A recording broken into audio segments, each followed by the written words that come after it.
नमस्कार. आज आपण बोलणार आहोत भारतातला प्रसिद्ध क्रिकेटपटू आणि मुंबई इंडियन्सचा कॅप्टन हार्दिक पांड्या. हार्दिक पांड्याचं लग्नही झालं, त्याला मुलगाही झाला, त्याचा फारकतही झाली. कशी पटापट झाली. हार्दिक पांड्याची बायको होती नताशा स्टॉकनविल. या दोघांचं प्रेमसंबंध होते.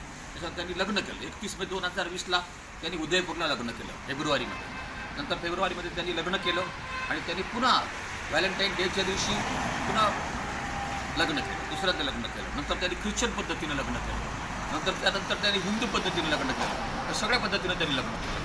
पण पुढे जाऊन हार्दिक पांड्या व्यस्त असल्यामुळे त्यांना ते संबंध टिकवता आले नाही. नंतर आता नुकताच डायव्हर्स झालेला आहे आणि ते आता वेगळं झालेले आहे. आणि नताशा त्याचा जो मुलगा आहे अगस्त, याला घेऊन आता परदेशामध्ये निघून गेलेली आहे. हार्दिक पांड्याची प्रॉपर्टी आहे की ती त्याला 91 कोटीचं मालक आलं काय तो.